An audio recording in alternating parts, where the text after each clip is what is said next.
Assalamualaikum warahmatullahi wabarakatuh. Selamat datang di channel Biologi Holik. Pada video kali ini kita akan mengamati dan membahas mengenai struktur anatomi batang tumbuhan monokotil.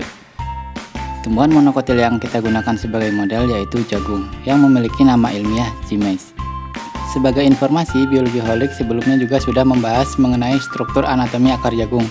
Bagi yang belum menonton, videonya bisa klik tulisan di sudut kanan atas berikut ini. Bagian terluar dari batang jagung adalah jaringan epidermis. Jaringan epidermis biasanya hanya tersusun atas satu lapis sel. Epidermis tanaman monokotil memiliki dinding sel yang tebal. Fungsi dari epidermis yaitu untuk melindungi kerusakan mekanis pada jaringan lunak yang berada di sebelah dalam dan mencegah penguapan yang berlebihan. Epidermis disebut juga sebagai dengan jaringan pelindung. Di bawah lapisan epidermis terdapat jaringan tipis yang terdiri atas jaringan sclerenchyme yang merupakan kulit batang. Kulit batang berperan memperkuat dan mengeraskan bagian luar batang. Selanjutnya jaringan parenchyme. Pada batang, jaringan parenchyme merupakan jaringan dasar tumbuhan yang tidak menunjukkan spesialisasi.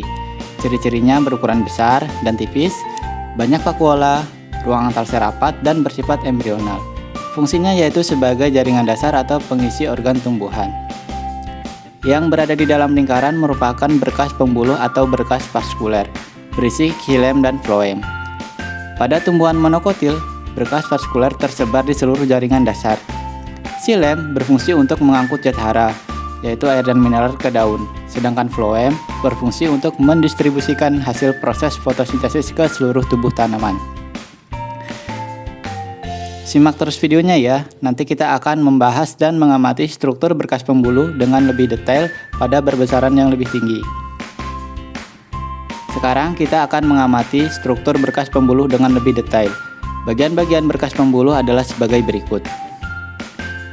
Protoxilem adalah xilem primer yang pertama kali terbentuk, sedangkan metaxilem terbentuk kemudian. Protoxilem berdiferensiasi dalam bagian tanaman yang belum selesai proses pertumbuhannya. Sedangkan metaxilem biasanya dibentuk dalam bagian tanaman yang sedang tumbuh, namun sebagian besar selnya menjadi dewasa setelah pemanjangan selesai. Lalu ada lubang udara. Selanjutnya floem. Seperti yang sudah dijelaskan sebelumnya, floem berfungsi untuk mendistribusikan hasil proses fotosintesis ke seluruh tubuh tanaman. Selanjutnya sel pendamping. Fungsi dari sel pendamping adalah yang pertama, melakukan kegiatan sel bagi sel di jaringan floem, termasuk menyediakan makanan. Yang kedua, mengumpulkan hasil proses fotosintesis yang keluar dari floem. Bundle seed berfungsi untuk melindungi berkas pembuluh. Tracheit berfungsi sebagai unsur penopang dan penghantar air. Lalu, yang di sebelah berkas pembuluh luar adalah jaringan parenchyme.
Sekian video ini, semoga bermanfaat. Terima kasih.